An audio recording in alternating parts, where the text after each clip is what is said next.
As you heard from his intro, my guest today on the Paracave podcast is a former dual international for Australia and actually holds the distinction of being the first rugby league international to switch to rugby union and play for the Wallabies, but also played in the rugby league for St George Roosters and also Manly as well.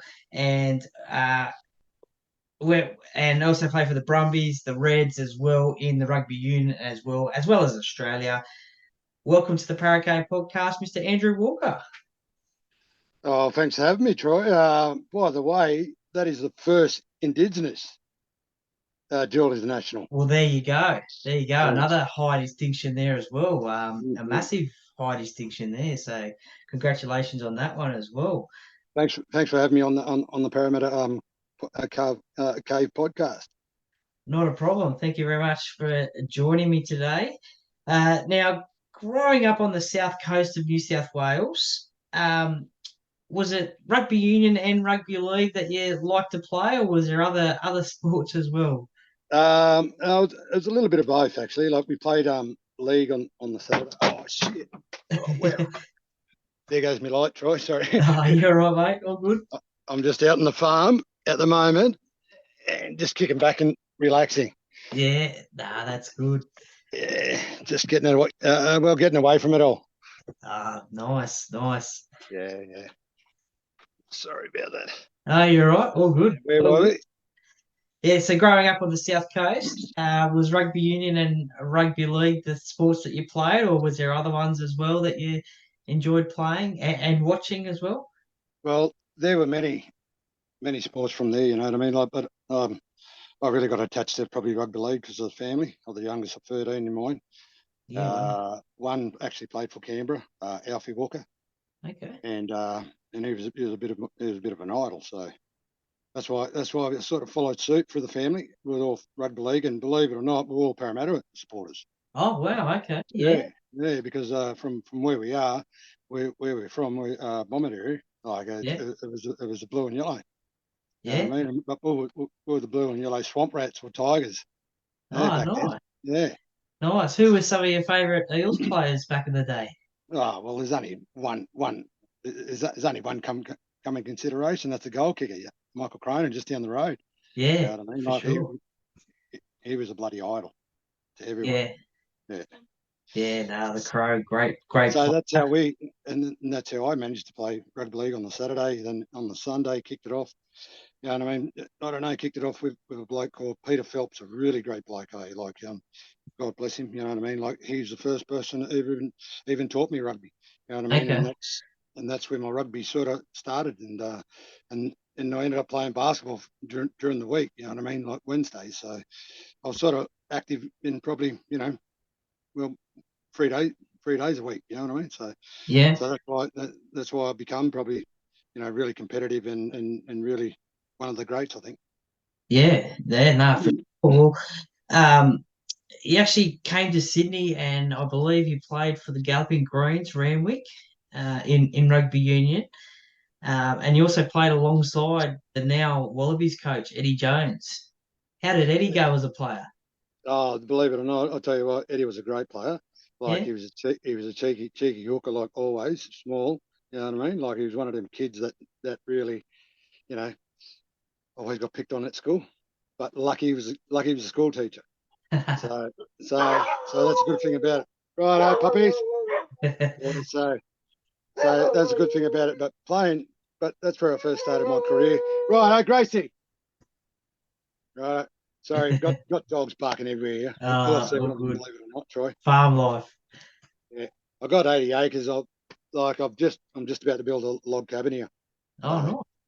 yeah, so I'm in a caravan. I've been here for about a month or two. So just ready to warm into things. Yeah. So where I was, but I started off in rugby union. I went up there for a trial actually Yeah. when I was 16, and I kicked off there, and I actually got me and my best mate Brett Stewart, and he was God gifted, And you know what I mean. Me and him went up there, and we enjoyed our time. Then we got picked for New South Wales and that's where it all started off. And playing with Eddie, you know what I mean. Like Eddie, I was playing reserve grade. We ended up winning a grand final with Eddie.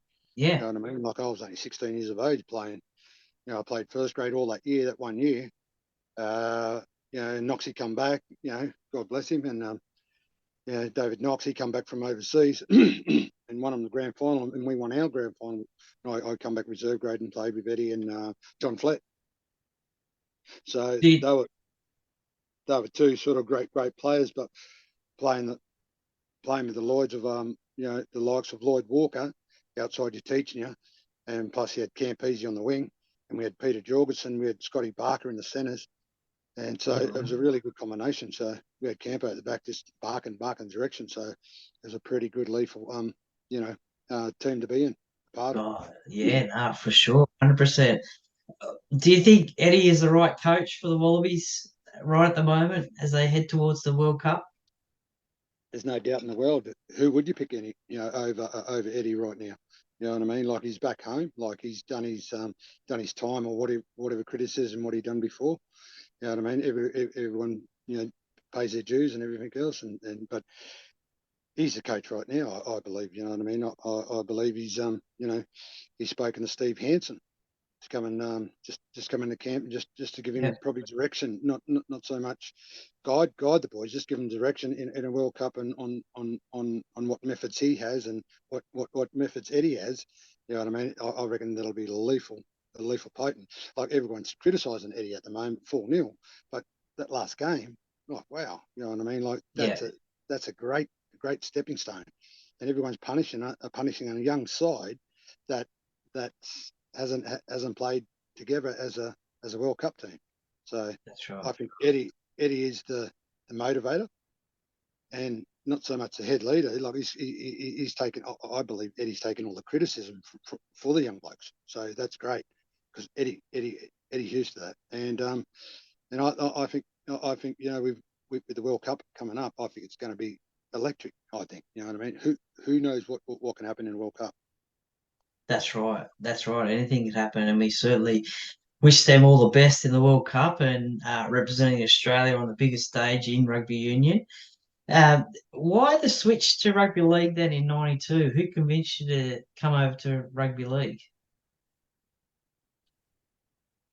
Believe it or not, there's a bloke called Brian Smith. Okay, yeah, He was at the Dragons. Um, I went to rugby union to get a start in rugby league, okay, but being 16 years of age, um, and they're throwing $50,000 at you. You're going, wow. You're going, wow. I haven't yeah, seen $5 a week back down home. You know what I mean? And that's all I wanted. I wanted opportunity, and I did that. And I'm very blessed to be developed to go into rugby league, which always was my game, and I played all my life. But playing rugby union was a little bit extra, just having that extra skills, hands, everything else, and kicking game. Like it really developed me. And believe it or not, I come there to a great club, St George. You know what I mean? Like, and it's pretty sad to see them, you know, you know, sort of Malcolmised with a weaker, I say a lesser, not a weaker, but a lesser club. yeah. You know what I mean? Because I come from the Illawarra, and they didn't Okay, even unfortunately they didn't even look at me. They went okay, straight past. yeah. Like unfortunately, like, they don't go anywhere past Wollongong. And I think the greater players, I believe, is the South Coast from Wollongong onwards down.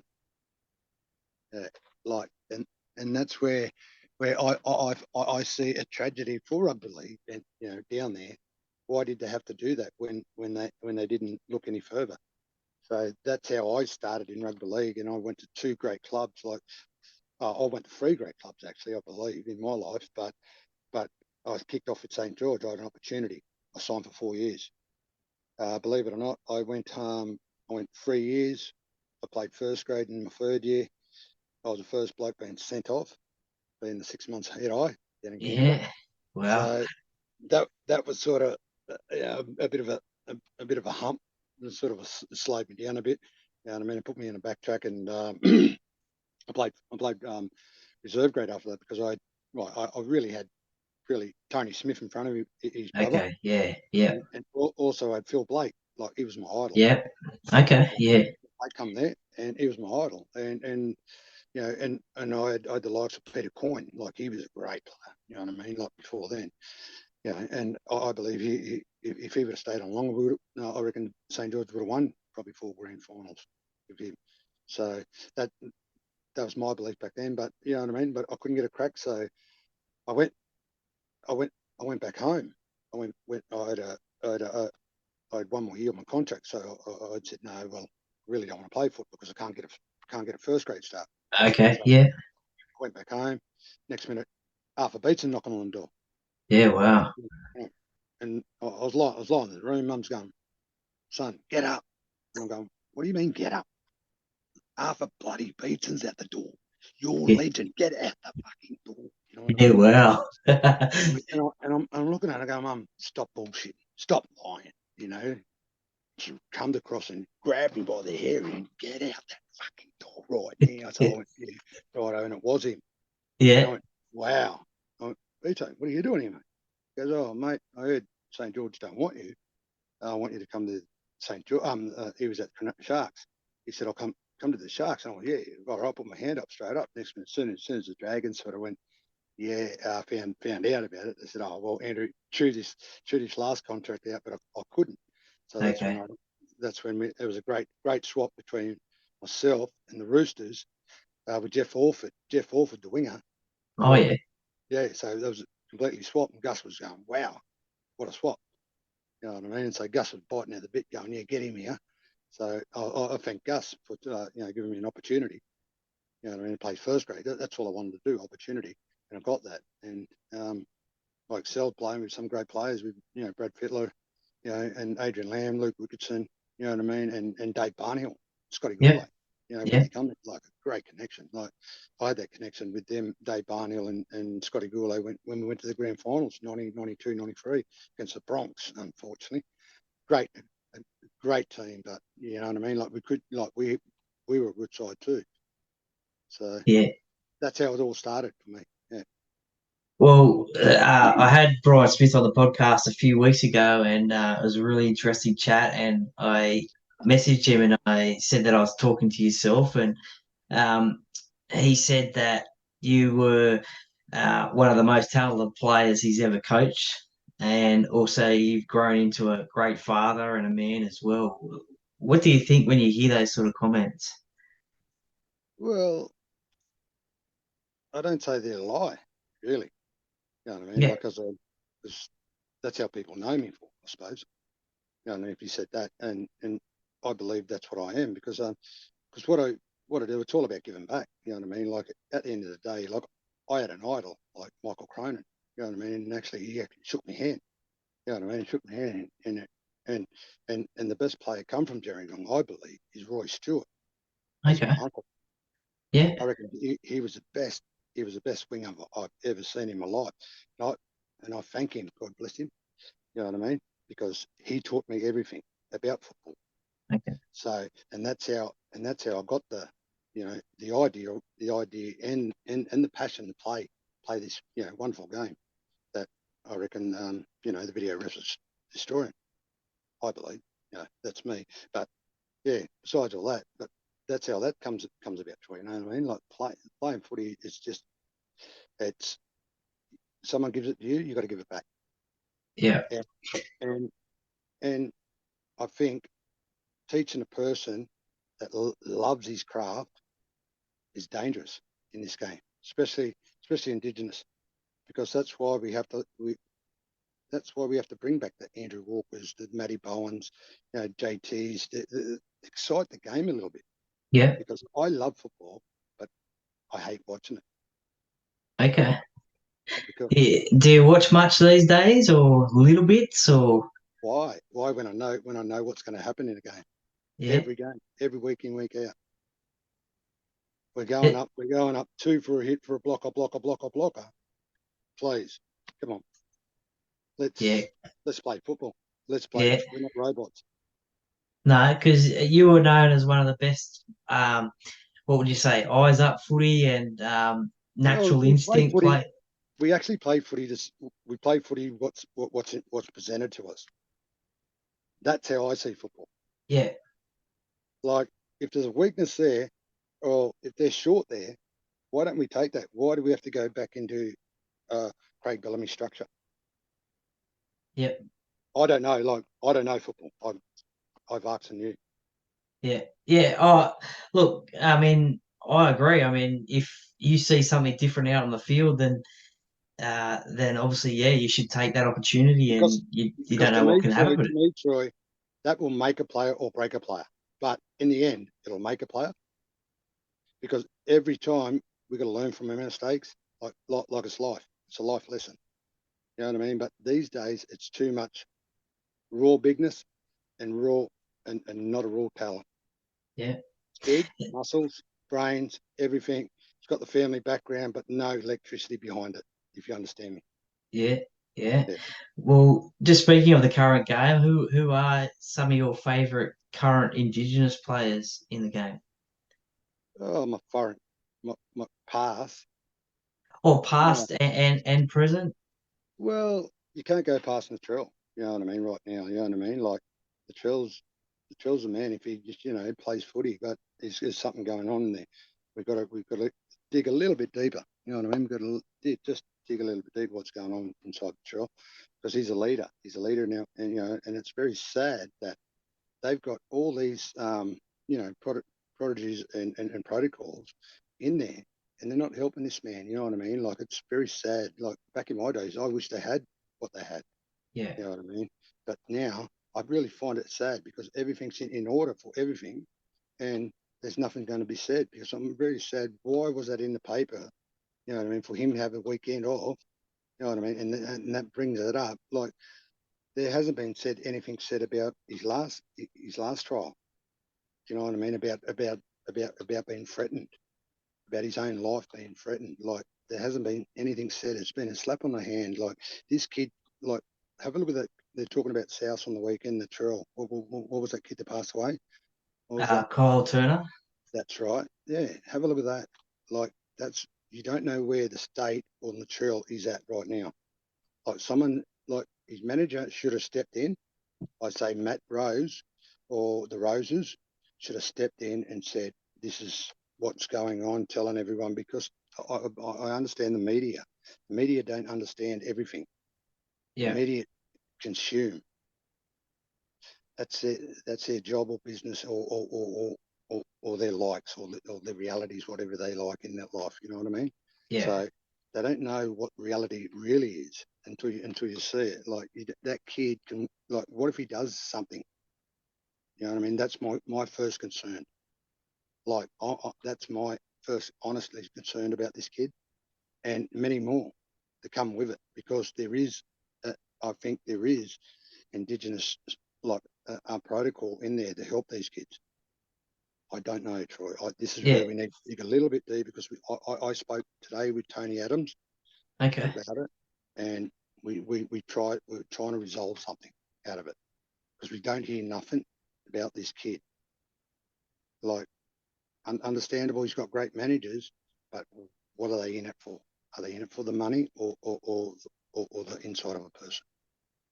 Yeah, Like no, it's it certainly was a difficult weekend for not only Latrell but also the whole South Sydney club with the tragic passing of Kyle. And yeah, you're right. You just don't know what was going on. I mean, they only found yeah, out I think on the Friday, and then they had to play on the Sunday, so it was pretty hard to put that in the back of their heads, I guess. And um, yeah, look, I mean, Latrell's a great player. He's a fantastic player, and when he's on, he can certainly win a game for his team. And um, sometimes I think a little bit of frustration gets into his game, but we don't know why that is, as you said. that's right. Like if he's really natural, like he does play football. You know what I mean? He'll give you 100%. It's just probably internal matters, whatever's happening. Like and we'd like to fix that, or not so much fix, but just give him the tools to work with. so he can manage or whatever. You know what I mean? Like, but this is where we've got to stand up and be counted for Indigenous players, because I'm telling you, because these Indigenous players excite the game, but at the same time we've got to look after them too, because Natrell's young. Yeah, Natrell's young. So that's yeah. why we've got to care for these kids and look after them, because Natrell, believe it or not, he is the face of NRL and Indigenous culture. He's a leader, and he'll always be a leader. But it's how we manage it and how we put it into place. I think we've got to get the right people involved, like people who've been there, been there like myself. I would like to just have a little bit of a hand up, not an input, and hand up to help this kid. So, look, all the best in Natrell, and I'd like to, get in touch with him somehow, or get in touch with Matty Rose, or or Matty Rose, or whoever it is, his managers, the Roses. I'd like to find out and just find out if his well-being's fine, looked after. Well, hopefully, we'll put this up, and hopefully we can get you in contact with him, and have a chat and see how he is. And I hope hopefully this weekend he's got the weekend off, with South Sydney having the fly off. So hopefully they have a little bit of a rest period there, and it'll It's be an actual blessing in disguise for him, you know what I mean? He probably needs it, you know what I mean? So look, he's going to be very dangerous when he comes back against the Roosters, and I believe he will. And you know what I mean? They're fighting for an 8 spot. So I think, well, up the Roosters, but I reckon he'll come back fresh, and hopefully come back bigger and stronger. That's right. That's right. Yeah, you pretty much established yourself at the Roosters, and in 1996, during the Super League War, you made your debut for Australia against PNG, in Port Moresby. What was that experience like for yourself to represent Australia? I'll tell you what, unbelievable, Troy. Like unbelievable. Like playing in that country, anyways, just for any team, Absolutely. Yeah. like for any team, but like to have a national two national sides over there playing in that back then. And I tell you what, they were coming from the villages, like unbelievable. Like I've never seen anything like it. And the support we had, and the hate we had, but it was so passionate and so raw. And that's why I love PNG, because they love it. They love passionate about something, and they know how to play football to get the right people involved. So that's how I found PNG. Like it was I was shocked actually. Okay. Yeah. 96. I was actually shocked when I got picked, because myself and Matty Singh was the only two Indigenous ever players played in Australian team, Yeah. Okay. and and we were blown away, and that was our limelight back then, because we played some really good football with the Roosters, and went away to PNG and had that one test, like having a week over there with the boys, getting to know them, and really getting to know them, like and how our footballers are, and great footballers are. Like it was a spectacular, like spectacle. You know what I mean? Like myself and Matty sat back in awe of these players, like we were young, and we go, wow. And, Yeah. and, and it was a pleasure playing in a test. Let alone, playing. I was happy to play a game, let alone a test. Yeah. But people come out unbelievable. But the crowd after the game just wanted to touch you, just wanted to, just touch you, just wanted. Like I ended up giving my socks and shorts, you know what I mean, away. You know what I mean. I Yeah. wanted to get the jumper, so for myself, you know what I mean. So I kept that. So stop it, Gracie. So that's how that sort of come. Yeah, sorry, we're at. The wife just pulled in home, and the dog's barking excited.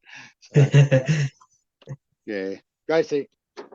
Yeah, so that's how that was, and it was a great week over there. Like Yeah.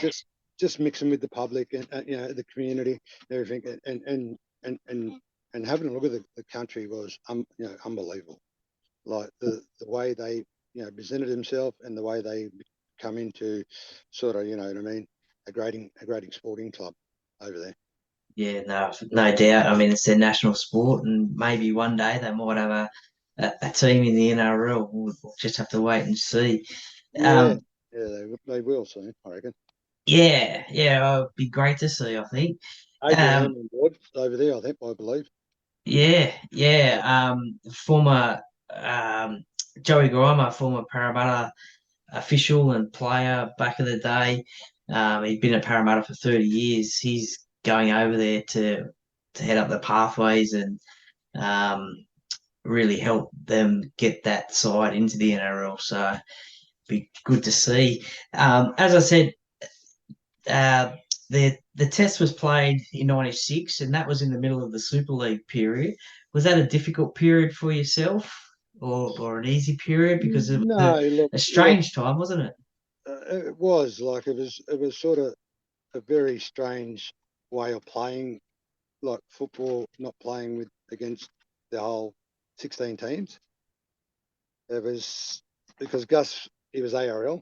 Yeah, Yep, and I'm glad he went ARL because that gave me a great opportunity to do it because I was playing some great footy and it would have been nice to play some footy against some really good quality. Well, there was some good quality, but I wanted to keep that quality going. I suppose with 16 teams. You know what I mean? But unfortunately, went ARL Super League and everyone went for the money. I suppose, and you know, money's not everything. I suppose I believe in my life, and yeah, I mean, but it unfortunately eventually it happened like that, and it was a great. It was a great year, a great couple of years with the Super League and ARL because it was great to see Super League bust. yeah. That's it for sure. Well, late in the '90s, the Roosters sort of they were there and thereabouts, but they could never just take that final step and get into that grand final until 2000. Why do you think that would have been? I mean, you made a couple of prelim finals. Why do you think they couldn't just grab that until 2000? Look, believe it or not, they were. We talking about the Roosters or Parramatta again? No, sorry. Yeah, no, yeah, no. Look, believe it or not, like they had a great team leading up to that. You know what I mean? Like leading up to that grand final. Like I think the X factor was the fullback that Dave Phillips. That was my role. Yeah, Like that was yeah, my because you role. played a lot of fullback, didn't you? I did well. I finished there. You know what I mean? Yeah. Like I left in 2000 because Gus left. That was my big Okay. thing. And All right. I think Graham went there. Murray, I think it was. Yeah, yeah. Graham Murray, the late great Graham Murray. Yep. I think he went there. And I said to Gus, look, to be honest, I really couldn't play under any other coach Okay. because I just believe in your methods and I think they'll help me excel. So that's why I left and I went to Eddie Jones. And because Okay. Eddie Jones was down at the Brumbies. Yeah. And so he goes, well, because you want that sort of life kicking back, easy life. Like, well, I ended up playing Super 12 games a year and just kick back and play a bit of park footy. You know what I mean? It was well back then, but back then I was already signed to play. You know, ARU anyway. So I already signed 2 contracts. So that was a big thing about it. And Eddie gave me another great opportunity to play rugby union, and that's where I really excelled down there playing with the Brumbies, like the likes of I was playing with 10 Wallabies. You know what I mean? Like They I was certainly playing. were the dominant team when you joined them Oh, we were the early on, first. weren't they? Like to be honest, we were the first Australian dominant team. You know Yeah. what I mean? Like they had the likes of great players down there. You know what I mean? Like they made the finals every year, and they couldn't sort of make it. Just not. Well, we couldn't bloody knock off the Crusaders all the time. You know. No, So they won all the time, didn't they? yeah, but when we did win it, like that was a monkey off the back. You know what I mean? Like the first ever Australian team to win it, and that was a monkey off the back because we was in it for 2 years in a row with them, and they beat us at home. You know what I mean? And we played them over there, and they still got us. So we come back home, and we never matched them. We ended up playing Natal Sharks, like in Yeah. the finals, and it would have been great to get that with Crusaders, but Yeah, but for sure. unfortunately, it didn't venture out. So that's how we. So that's how I looked at it because that would have been a great contest for me. Yeah. We'll join the Brumbies. Obviously, you had that success there, and then you play for the Wallabies as well. You make your debut for the Wallabies against the All Blacks, the massive crowd in Sydney. What are your memories of that debut test for the Wallabies? Believe it or not, walking out, right, in front of 110,000 people. Yep. You'll never, ever, ever, ever see it in Australia again. No. Besides, unless you go to Melbourne and watch something down there. Like, that was the best feeling, sitting in your home back stadium, and all I saw when I was in the anthem, I saw this Indigenous flag. Okay. Yeah. Wow. Believe it or not, it was my family. Oh, nice. You Yeah. know what I Wow. mean? Like, it just chopped it off. Like, and I went, wow. And I didn't get on till probably in the second half, and I went, wow, how good's this? How, like, my name, Andrew, what was going on? And I went, I got, like, wow, it's just shook, like, and it was unbelievable. Like, I was in awe of rugby, in awe of the crowd, in awe of what I achieved, and the big feeling that we got off to a sad start, but they end up winning. Yeah. Yeah, you know what I mean? We got off to a great start, they end up winning. But the atmosphere, you'll never ever I'll never ever electric feel that again. Like, Yeah. That. that was a wow moment. Oh, for sure, for sure. Well, just going back to just after the anthem, what is it like facing the New Zealand haka? Look, I embraced it. I Yeah. embraced everything, and I was a little bit frigging scared, to be honest, because John Alome, he was looking straight at me.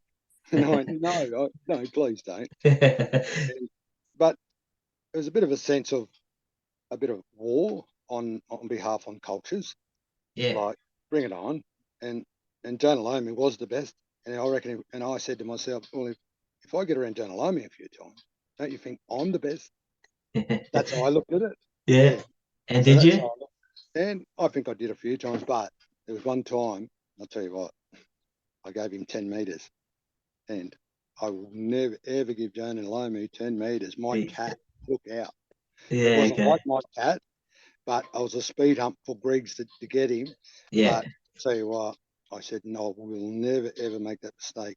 God bless you, John Alome. You're a great man. I'll tell you Yeah. what, I'll tell you what, a great man and a great person, and could play footy.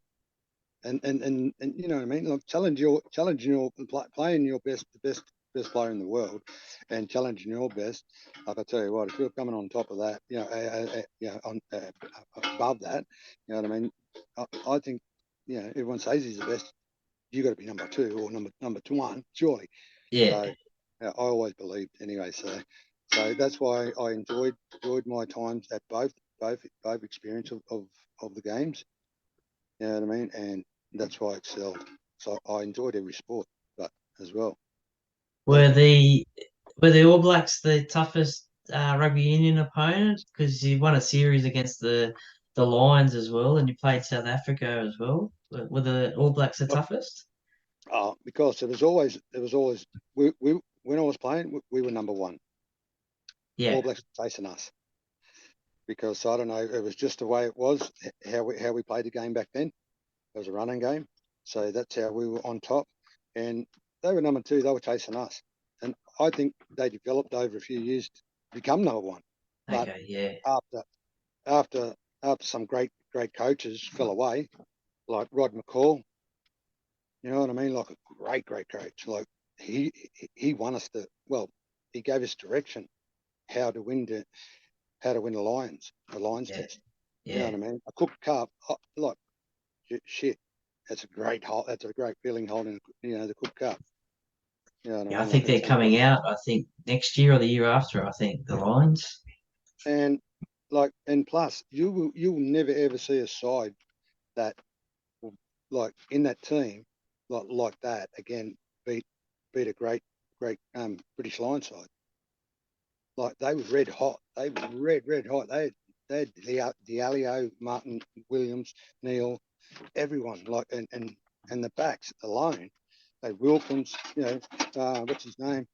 My little mate on the wing. Shit, he had some wheels. Me and him, we swapped jumpers every time. Okay. Yeah. Yeah, Nice. you know what I mean? Like, he's a rugby league player. Like, he goes, Andrew, have a beer. Is that Jason Robinson? That's him. You're Yeah. talking about the right man, my man. Yeah. Yeah. Yeah. Yeah. And so we swapped jumpers every time, you know what I mean? I said, mate, you excelled in this game. He goes, Andrew, I don't know, I love this game. I said, mate, that's why I fell in love with it. Like, and that's how we come, you know, plus also like you meet good mates, you know what I mean, in the end of rugby as well. Like league was like you meet a couple good mates, but rugby union, you are somebody. We're not just we're just not a label, Troy, I see. Yeah.